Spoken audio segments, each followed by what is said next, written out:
So this morning I was sitting up and I was making my post for Patreon, and I thought I'd share it here with you guys on YouTube.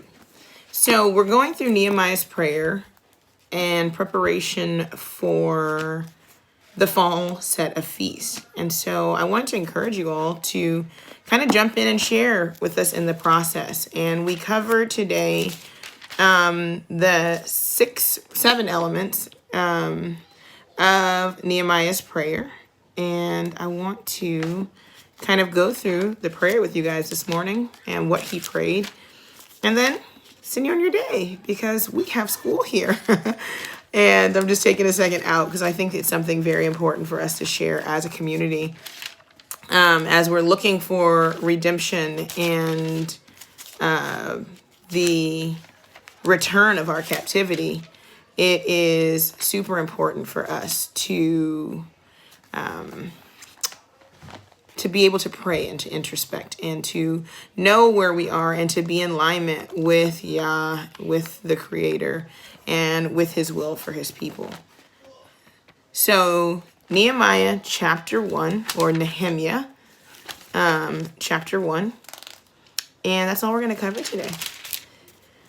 So it says, the words of Nehemiah, the son of Huldah, and it came to pass in the month of Chislev, in the 20th year, as I was in Shushan, the palace, that Hanani, one of my brethren, came to me, and certain men of Judah, and I asked them concerning the Yehudim that had escaped, which were left of the captivity, and concerning Jerusalem.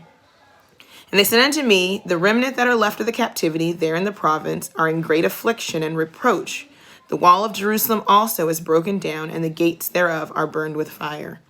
I'm sure that's something that we can definitely relate to. It is the condition of our people in our present time.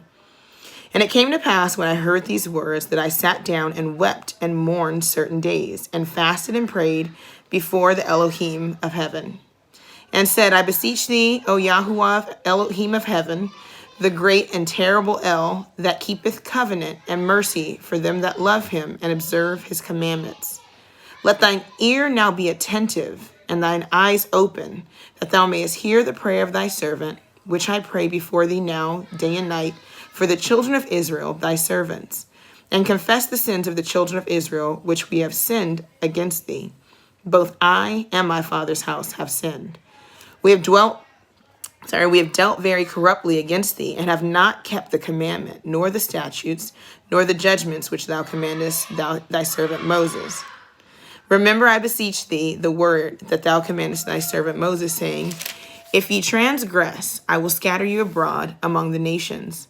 But if ye turn unto me, and keep my commandments, and do them, though they were cast out unto the uttermost part of the heavens, yet I will gather them from thence, and will bring them unto a place I have chosen to set my name there.